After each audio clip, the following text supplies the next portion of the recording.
Good morning, ladies and gentlemen, and welcome to the Bryn Mawr Bank Corporation's fourth quarter 2020 earnings conference call. All participants will be in a listen-only mode. Should you need assistance, please signal a conference specialist by pressing the star key followed by 0. After today's presentation, there will be an opportunity to ask questions. To ask a question, you may press star, then 1 on your touch-tone phone. To withdraw your question, please press star then 2. Please note this event is being recorded. On the call today, we have Frank Leto, President and Chief Executive Officer, Mike Harrington, Chief Financial Officer, and Liam Brickley, Chief Credit Officer. Before we begin, please be advised that during this conference call, management may make forward-looking statements. Please refer to the disclaimer labeled Forward-Looking Statements and Safe Harbor in the earnings release and presentation for more information regarding what constitutes a forward-looking statement. All forward-looking statements discussed during this call are based on management's current beliefs and assumptions and speak only as of the date and time they are made. The corporation does not undertake to update forward-looking statements. For a more complete discussion of the assumptions, risks, and uncertainties related to the business, you are encouraged to review the corporation's filings with the Securities and Exchange Commission, located on their website at www.bmt.com. I would now like to turn the call over to Frank. Please go ahead. Thanks, Alyssa, and I'd like to thank you all for joining our call today. While 2020 was a year full of unimaginable challenges, it confirmed what we've always believed at Bryn Mawr Trust. We can survive and thrive in the most difficult circumstances. We all went through very difficult times in 2020, but I'm hopeful we're headed toward recovery and that all of us will come together as a nation united in a common purpose to deal with all of the challenges of the current environment. At Bryn Mawr, we focused our attention on our core strengths, providing exceptional service to our clients. Our past successes are indicative of our perseverance and the perseverance of our employees, whom not only met, but have exceeded expectations time and time again. We look forward to better days ahead, but acknowledge that these days may be preceded by more challenges, and therefore we continue to be prepared for such. We ended the year on a positive note, reporting fourth quarter net income of $15.5 million, or 78 cents of diluted earnings per share. For the full year 2020, we reported net income of $32.6 million, or 1.63 diluted earnings per share. In a year in which we experienced unparalleled uncertainty around credit, liquidity, interest rates, the economy, and our personal well-being, we're very pleased with our performance. While the loan portfolio shrunk modestly year over year due to lower demand in the marketplace, coupled with a more conservative approach in light of economic uncertainty, our diversified business model proved its efficacy. Specifically, our wealth group set a new record high. At the end of 2020, assets under management grew to $19 billion under Jen Fox's leadership. This represents growth of 10% from the third quarter and 15% from the end of 2019. Nearly all of our wealth business lines grew quarter over quarter and year over year. Our Bryn Mawr Trust Company of Delaware Group has done particularly well, increasing assets under management by over 26% from last year. This again speaks to the importance of our diversified businesses in times such as we are experiencing. Other core fundamentals at Bryn Mawr have remained strong. Capital and liquidity have grown throughout 2020. Credit quality continues to improve, and we completed several initiatives as discussed earlier this year. As Liam will discuss in more detail momentarily, loan deferrals were just above 2% at the end of the year from a peak of over 20% in June.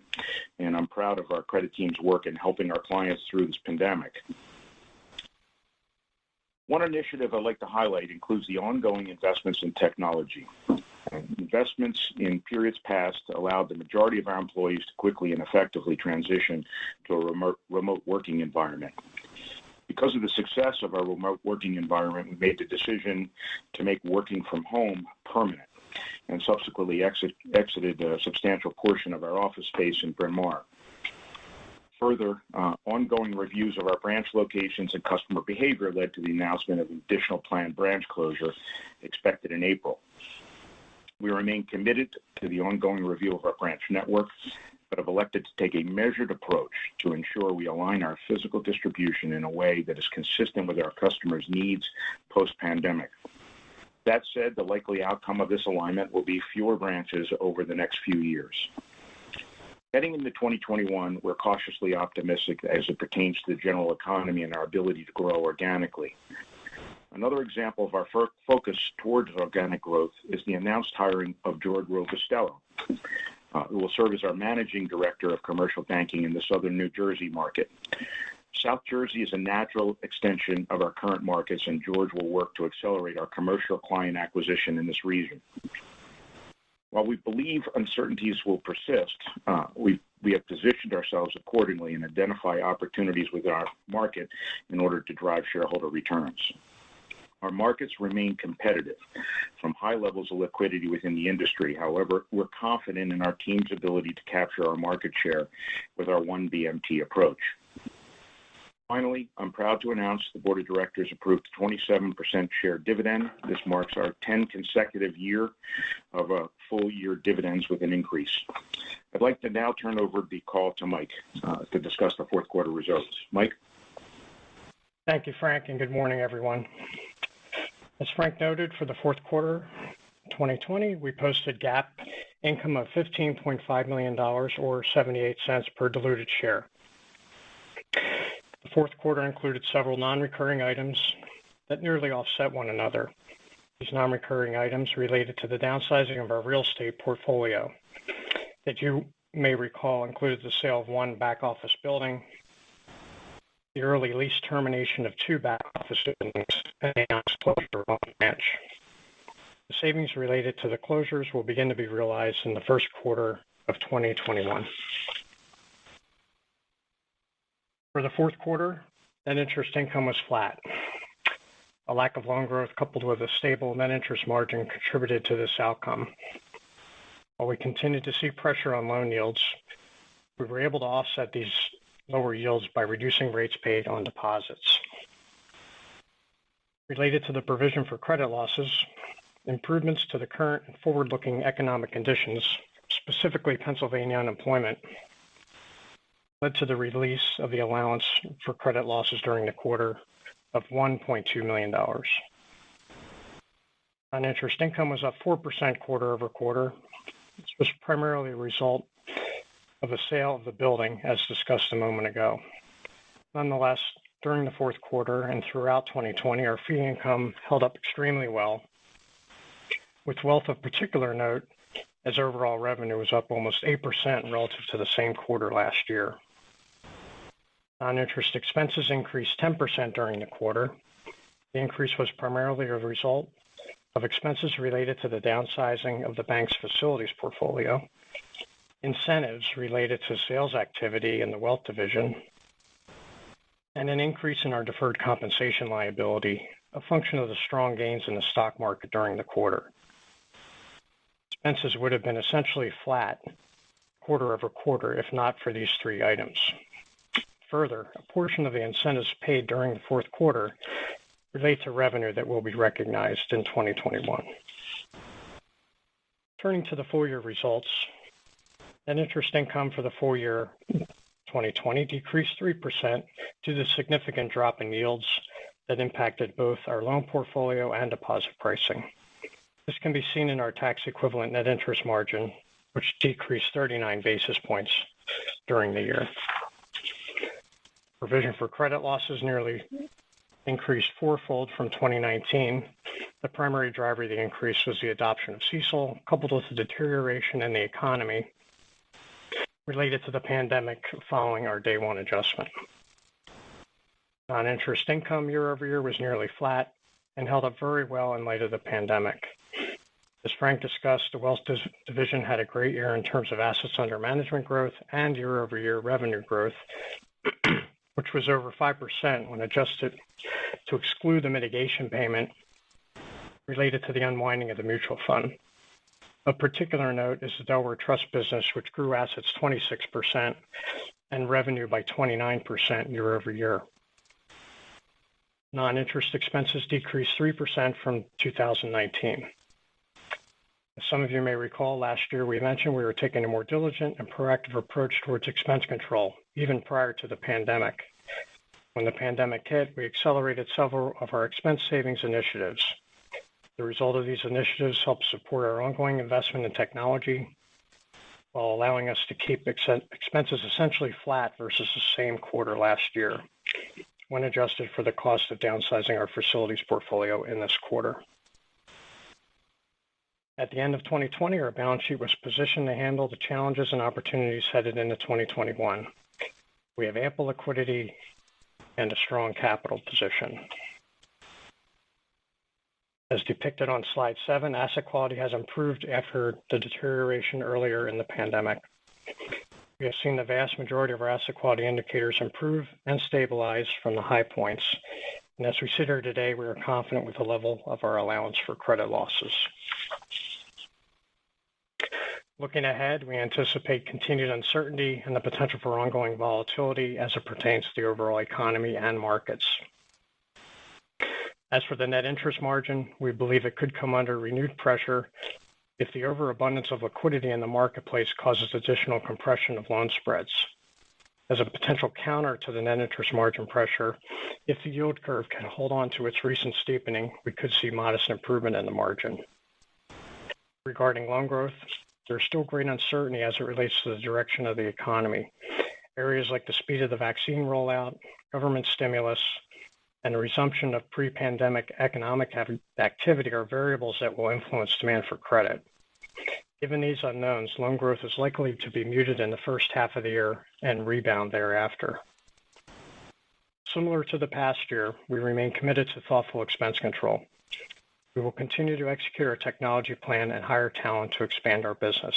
That said, given the actions we took in 2020, we expect expense growth to be minimal in 2021. With that, I'll turn it over to Lam to discuss credit. Thanks, Mike. The overall loan portfolio saw a slight shift in composition during the third quarter. We experienced solid growth in the commercial real estate segment, specifically the non-owner occupied segment, offset by decreases in our residential, construction, and commercial at C&I business. Looking closer on slide 10, some of the main real estate segments within the portfolios, which we consider more susceptible in the current environment, we saw stabilized to improving conditions and outlooks from our clients. We worked very closely with our clients, and there has been a growing positive sentiment around the future operating environment and the ability to manage through the uncertainties going into the first half of 2021. While we believe it will still take some time to fully rebound from the difficulties of 2020, we are noticing improving client confidence since the last quarter. We recorded a modest reduction in hotel exposure at year-end.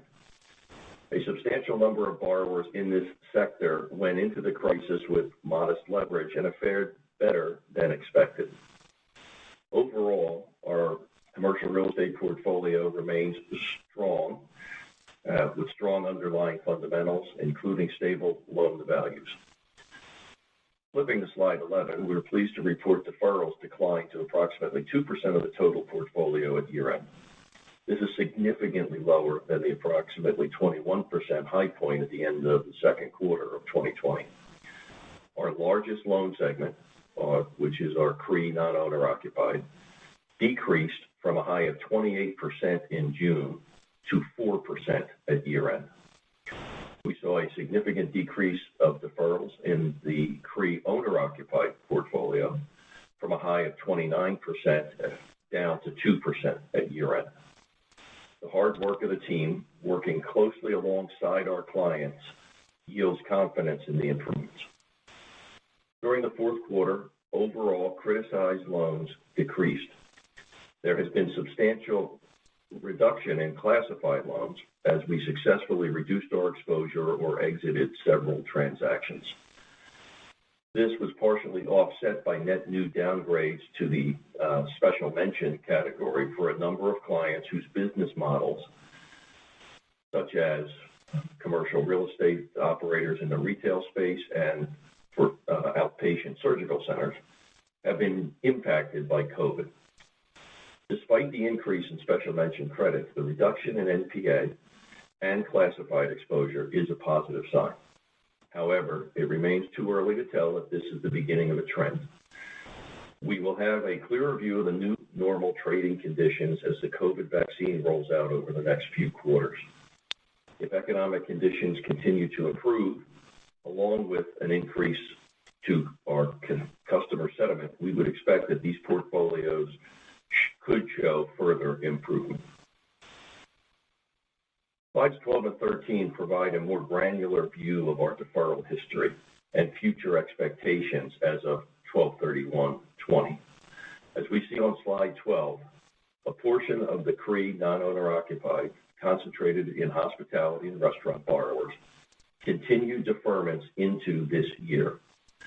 The vast majority, approximately 87% of these commercial deferrals, are currently on an interest-only payment schedule.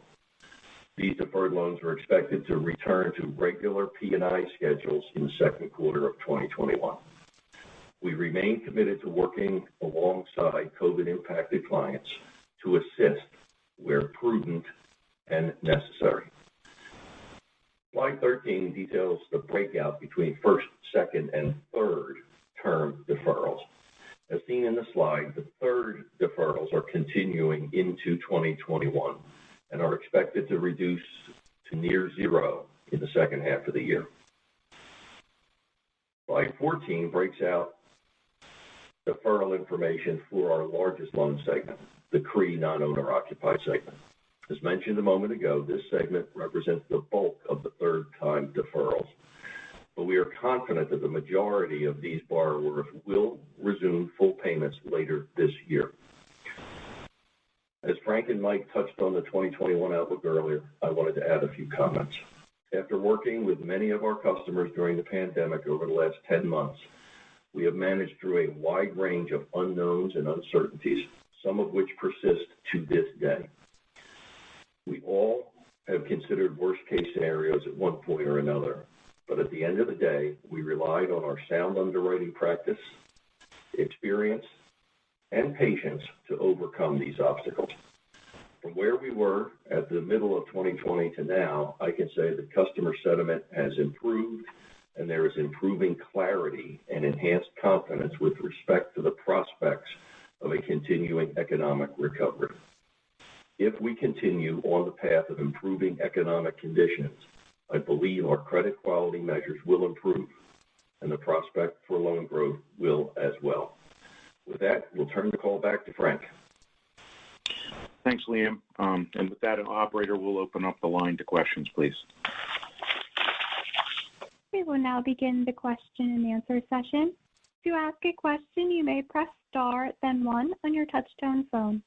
If you are using a speakerphone, please pick up your handset before pressing the keys. To withdraw your question, please press star, then 2. At this time, we will pause momentarily to assemble our roster.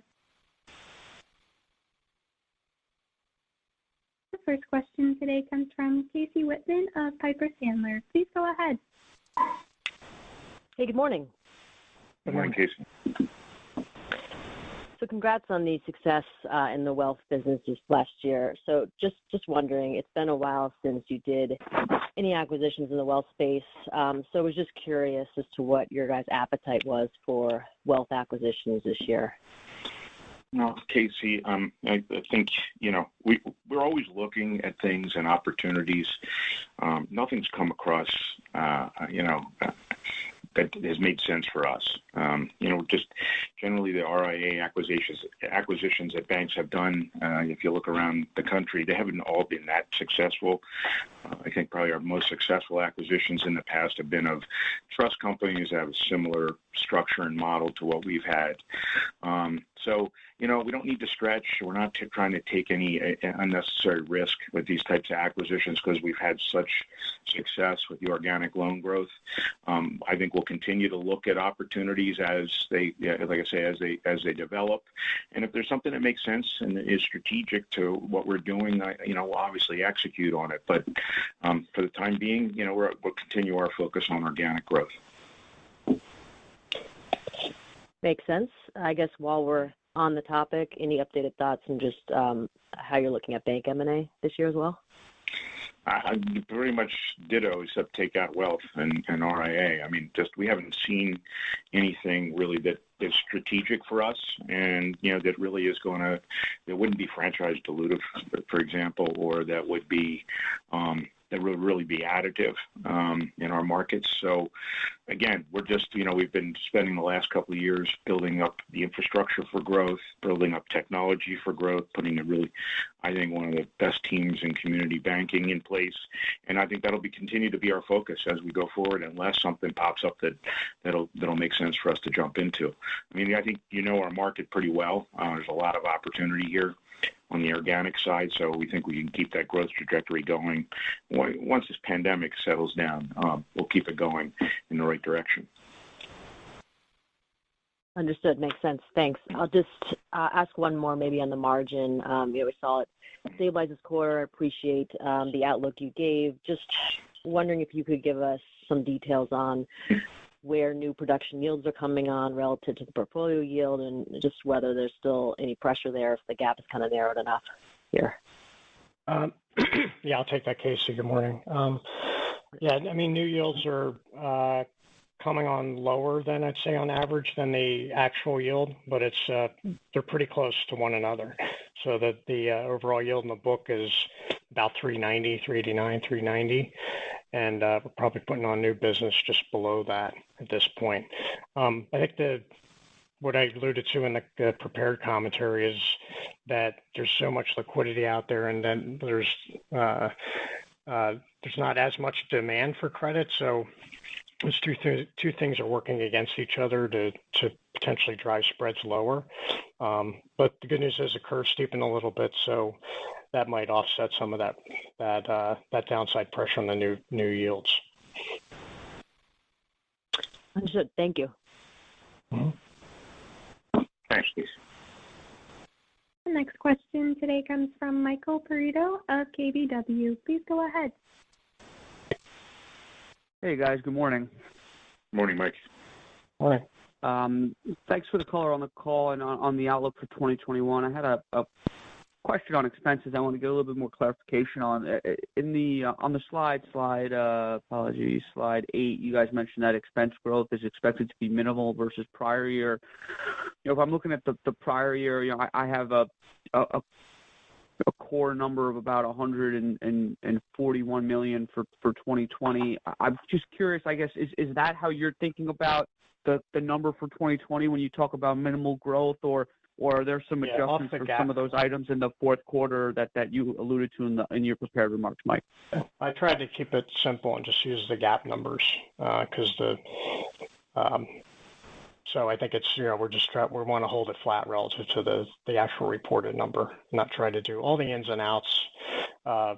It's too complicated to explain and dissect. So we just think I normalize a number for Q4 in particular, just because there was a lot of expense related to that. So if you normalize a number for Q4 and use 35, that would have taken the number down to about 35 million.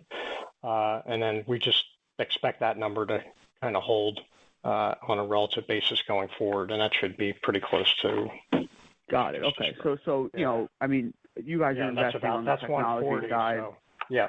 Right. But you mean when you say minimal versus prior year, it sounds more so like, that fourth quarter, run rate, you guys are hoping that will hold, but there could be some upward pressure to it, depending on the pace of your investments and your growth opportunity. Yeah. I mean, so the occupancy expense coming down will be lower year over year. That money's getting redeployed into technology and people, basically.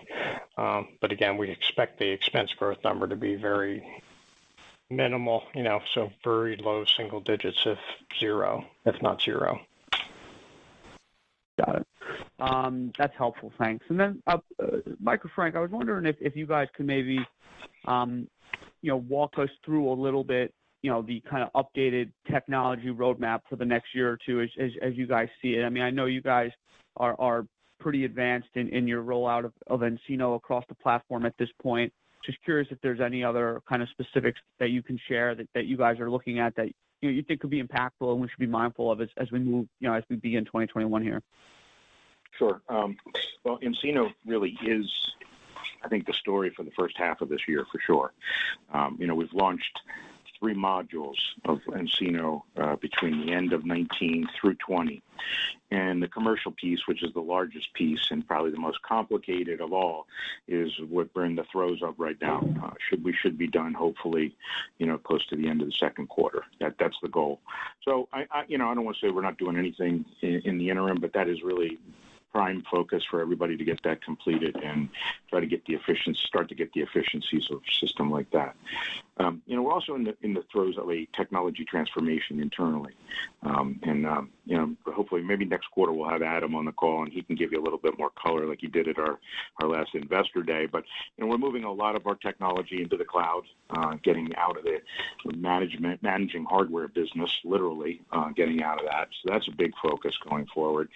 Some of our subsidiaries are looking at platform changes and some upgrades and additions to their platforms.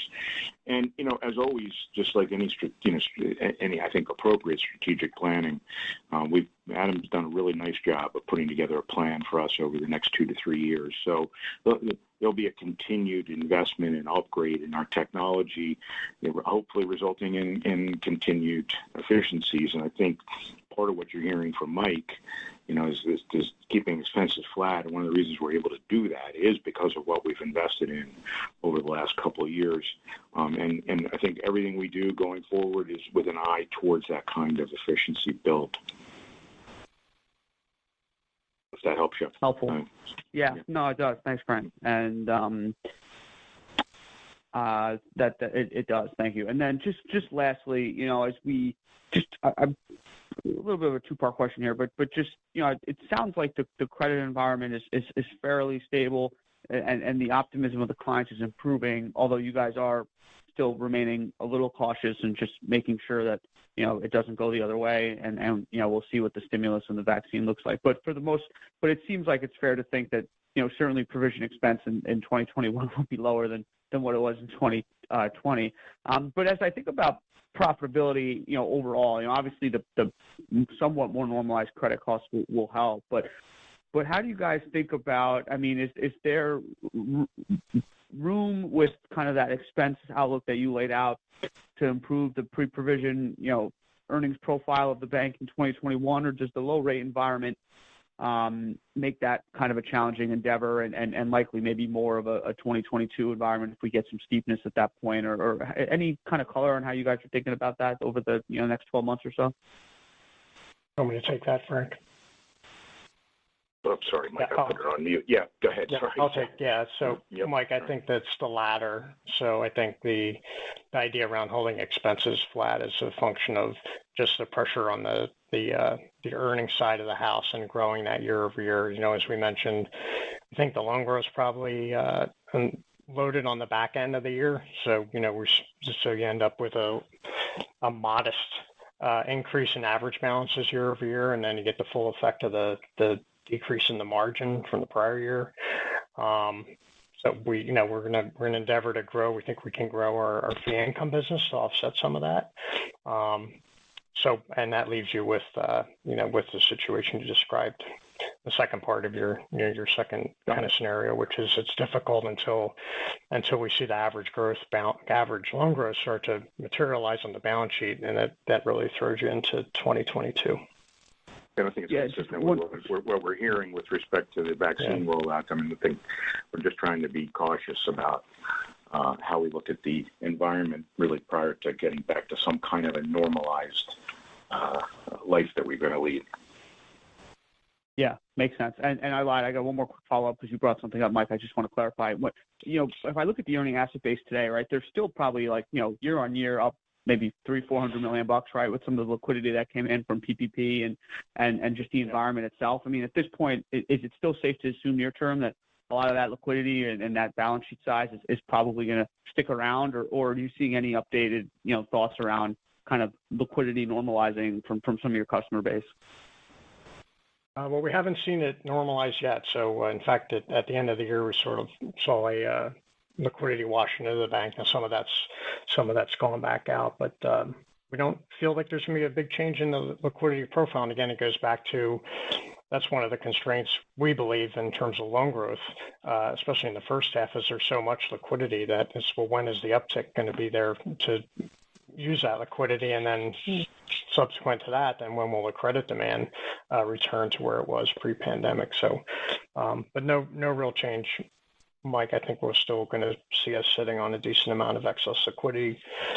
When I say that the balance sheet will be liquid from a deposit standpoint, we're trying to run that out where we can, where it doesn't make sense to hold it and put it in overnights. And then we've also done some things in the investment portfolio to try to get some of those dollars invested with a little bit better yields than overnight cash. So been successful there. And you can see we've had when you take a deeper look at the information, you'll see we've put a credit book on of about $100 million of CLOs and some sub debt and things like that to supplement the lack of loan growth.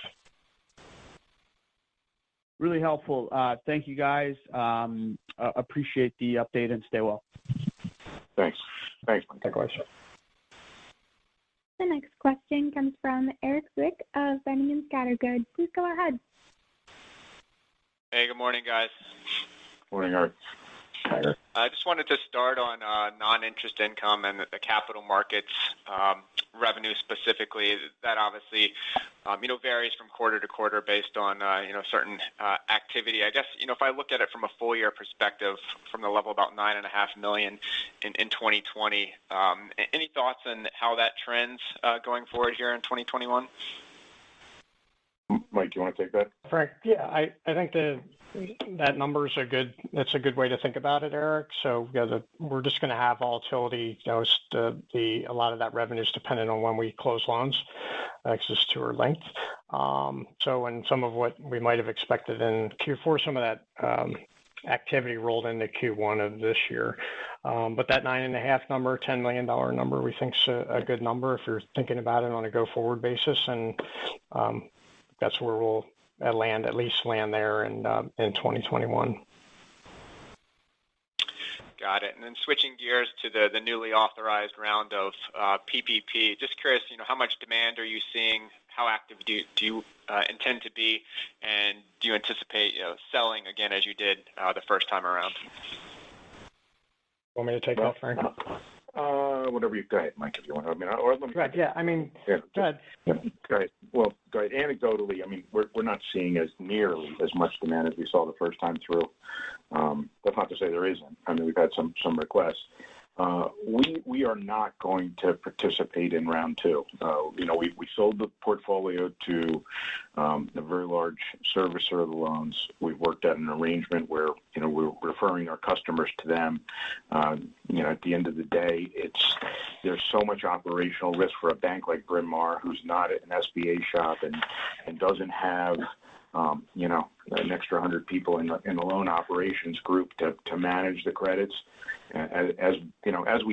If you look back, everybody thought everything was going to run off real quickly, and forgiveness has taken a lot longer. So there is still a process you have to go through with those loans, and I think it served us really well to exit the portfolio back in June, because we've been able to devote really 100% of our attention to the customers, which is what we wanted to do. I think that's how we got our deferrals down, and we want to be there going forward for the customers and for their needs going into 21 and 22.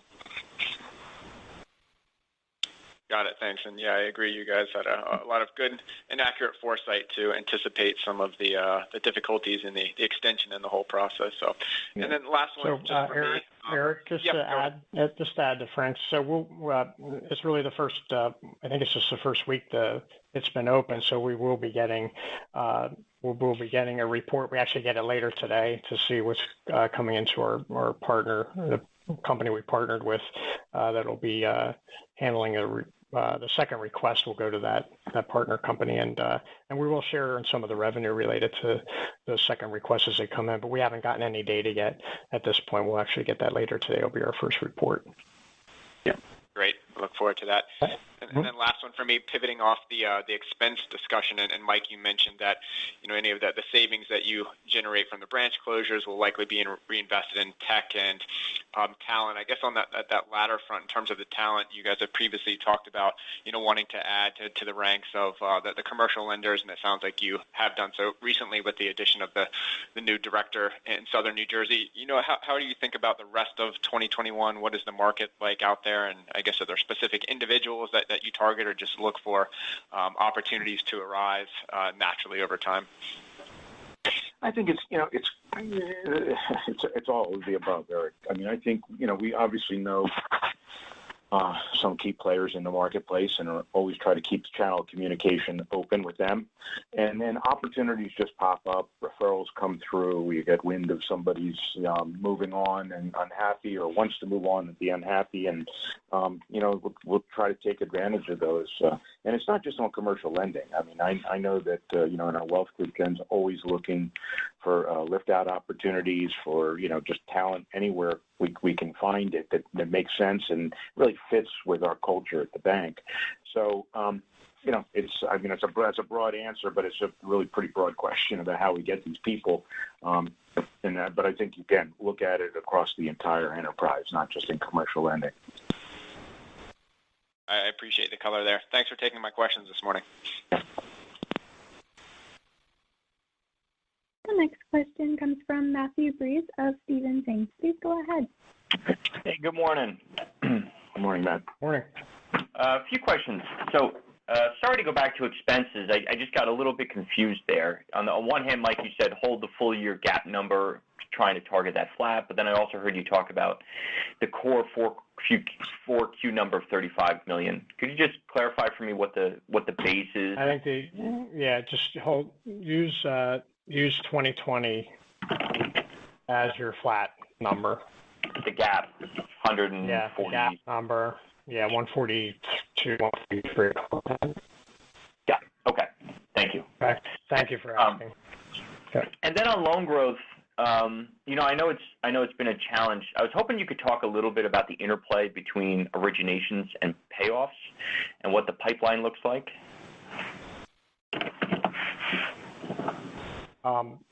Well, the pipeline is building. Some of the activity, as I noted earlier, just relates to my comment around capital markets. Some of that activity we expected that might have closed in Q4, moved into Q1. We just had a board meeting yesterday and approved a bunch of credits there on the construction side, so there's activity. But again, I think just adding incremental growth, I think in the first half is going to be, like we said, we think the growth will be muted in the first half and then potentially pick up in the second half. Okay. All right. And then, turning to BMT Delaware, a lot of growth there. It seems like it's doing quite well. I was hoping you could give us an update in terms of where AUM actually stands today. I was also curious in terms of business line efficiency and how the pipeline for new business looks given the new administration. Well, the Brian, pipeline. do you want to just take? Yeah. I mean, I don't know that we're putting out mid-quarter updates on AUM, but it continues to grow. Well, I mean, I can say that, and grow nicely. We finished the year extraordinary. It was really an extraordinary year for BMT Delaware, and that momentum has been carried into certainly the first part of this month. It appears to continue forward. I think we'll see, as I guess tax reform develops, we're going to see probably more opportunity. And that's usually what happens. That's usually what happens. We saw a lot of that build up at the end of last year. But our business is so broad, and our that it's not just going to be driven by tax law changes. I mean, this is it. This is driven in a large part by a lot of just fundamental estate planning that people execute on. So I think there's a great still great opportunity, great growth opportunity in that business. We have a really, I think, an exceptional team down there. We hear it consistently and constantly from our clients. So I expect the momentum to continue really through most of this year.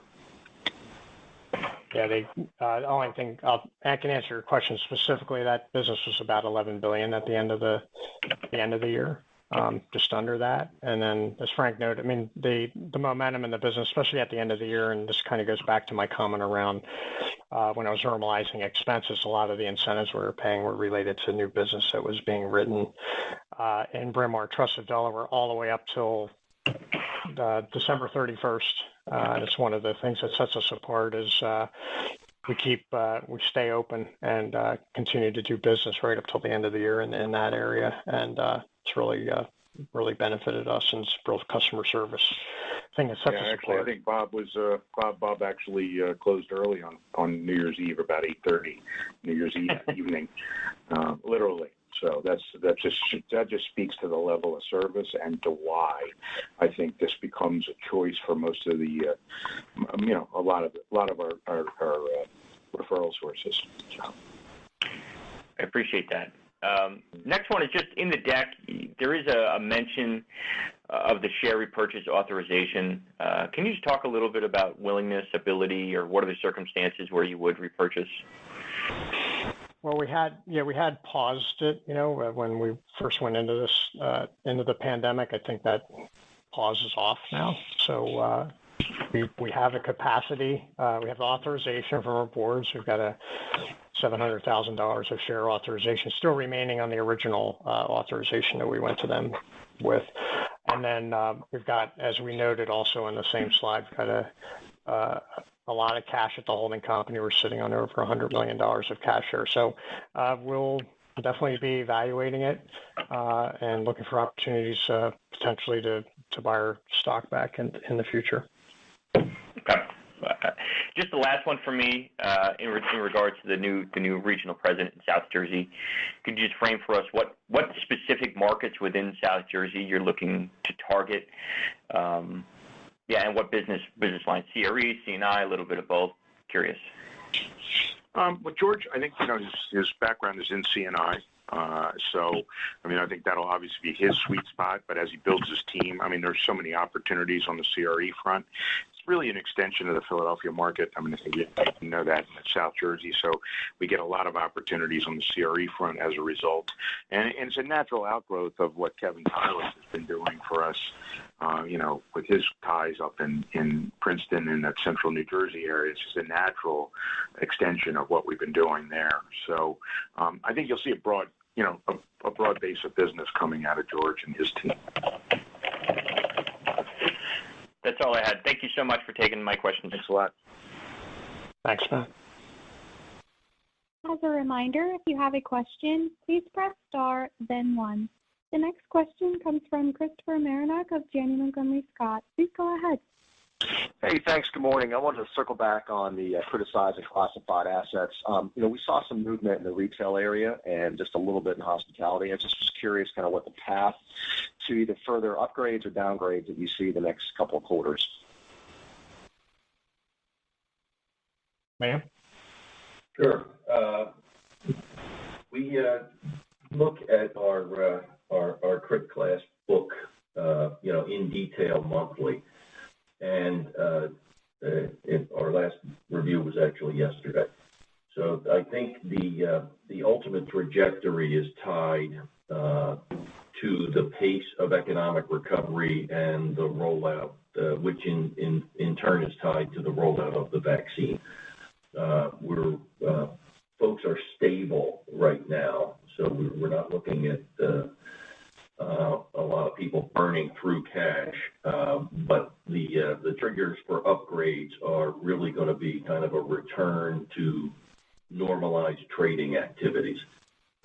So all things being equal, it looks like a pretty reasonable upward trajectory if the economic conditions hold and continue to accelerate, and if the impact of public health initiatives take hold in a meaningful way, in the Q2, Q3 kind of context. Okay, great. That's helpful. And then just to follow up on the utilization data that you've shared the last couple of quarters, how does this decline we've seen in utilization kind of compare back 10, 12 years ago, the last crisis? I mean, is it normal to see this, or is it somewhat unusual what we've seen this past year? Well, I think the last crisis was fundamentally different than this one in that it was driven by an imbalance of speculative real estate, both on the residential and the commercial side, that came crashing down. This recession is clearly driven by the COVID impact, and business managers are not making unnecessary investments in inventory or expansion, and have been frankly hoarding a little bit of cash to weather the storm. And I think that's what's driving the utilization for the most part, is good, prudent balance sheet management by our counterparties, and that extends into the HELOC world in the consumer land. HELOC usage is very typically a confidence issue. And folks have not been going crazy there, but also, a lot of that's been refinancing away into long-term, 30-year paper with a two handle, because the market has provided that opportunity for folks. But we think that comparing this recession with 10 years ago is apples and oranges. I don't think the comparisons really tell us anything. Got it. No, I don't disagree. I just appreciate the background and comparison. So thanks very much, guys. Thank you. The next question comes from Bernard Horn of Polaris Capital Markets. Please go ahead. Yeah, good morning. I just had a forward-looking question with respect to the commercial real estate, and I know you've given some good color on that earlier, but I guess my question is more focused on what could happen as the post-COVID world changes, especially, you hear a lot of companies talking about reducing space by 25% and so forth, and I know there may be situations where people are going to need more space, but you don't hear people saying we need 25% more space because we're going to distance people. You only hear them saying on a net basis we need 25% less space. So if do you have any kind of early signals or anecdotal evidence from, it sounds like you've been very active with your customers, both on the hotel side as well as the real estate side, that might suggest people are beginning to prepare for lower real estate. And, if you take vacancy rates up on your portfolio, what happens? And, I know obviously the LTVs could be low, but, that doesn't help if rents all get ratcheted down and so forth. I know it's a long-winded question, but I think you get the point. Yeah, Liam, do you want to take that? Go ahead, Liam, start, and I'll add to it. But go ahead, Liam. Sure. Well, first and foremost, all real estate's local, and we have the benefit of sitting in a not an overbuilt, not a frothy kind of commercial real estate market in southeastern Pennsylvania, South Jersey. So the supply and demand dynamics were pretty well matched up going into this crisis. We have not heard anything about space reductions in our office with our office customers, but it's early days and those leases roll off on long-term schedules, so it's not like there's an imminent issue, at least in our book. And longer term, I think there are puts and takes. Social distancing requires more space for the same number of FTE. That probably is a long-term trend. The number of FTE in a building will probably reduce. Where that settles out, is a great question, but I think it's too early to tell. In the hospitality space, our folks anticipate, and I kind of concur with their assessment, that leisure-oriented travel, going to your kid's soccer tournament or whatever, that's going to bounce back relatively strongly with the medical condition getting under control, right? And that's vaccine stuff. Those hospitality properties, which are more dependent on business travel, probably have a longer road to recovery. Just as corporate treasurers are learning to operate, on thin budgets, a certain amount of that business will probably take years to bounce back. So it's very different property by property, sponsor by sponsor, but we're cautiously optimistic in that trading conditions just bouncing modestly off the bottom leave us with a pretty good portfolio. Right. Okay, thanks. Sure. I don't know if anybody else was with you. I think somebody else was going to comment, but that's fine. That certainly covers it. I guess the only follow-up. It's Frank. I'll just make one quick comment because you'd asked about anecdotal, if I've heard anything anecdotally, and just very anecdotally, and I'm not saying this is even occurring in our portfolio, but I have spoken to some operators who are looking to repurpose space. And I think it's no different than what you heard at a much broader level with, Amazon jumping into retail space and malls. I mean, people are looking at, can they do something different with office space, whether it be residential or something else. So I know those conversations are going on. I know people are looking at things, but we don't have any particular evidence in our portfolio. So, right. Okay, thanks very much. This concludes our question and answer session. I would like to turn the conference back over to Frank Leto for any closing remarks. Well, after a very difficult year, I think we're happy to have that one behind us. We're looking forward to 2021. And again, we thank you I thank our shareholders for your confidence in us, and thank everybody else on the call for your interest in Bryn Mawr Trust. Talk to you soon. The conference is now concluded. Thank you for attending today's presentation. You may now disconnect.